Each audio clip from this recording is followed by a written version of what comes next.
ఆకలిగా లేదమ్మా.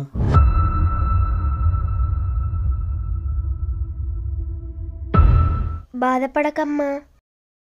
నేను అప్పుడే చెప్పాను నేను వెళ్తే కోప్పడతాడని, నువ్వే వినలేదు. అలా అనుకుంటూ కూసుంటే నువ్వు ఇట్లే ఉంటావు, డాడీ అట్లే ఉంటాడు. నా మీద ఇంకా కోపం పోలేదమ్మా. నేనంటే అస్సలు ఇష్టం లేదు మీ డాడీకి. ఇష్టం లేదా? ఇష్టం ఉందో లేదో నేను నేర్పిస్తాను.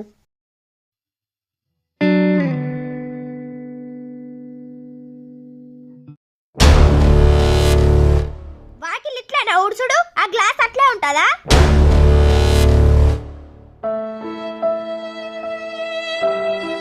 ఇల్లు ఊడ్చుడు కూడా చేత కాదా? ఇంకేం పని చేస్తావు నువ్వు?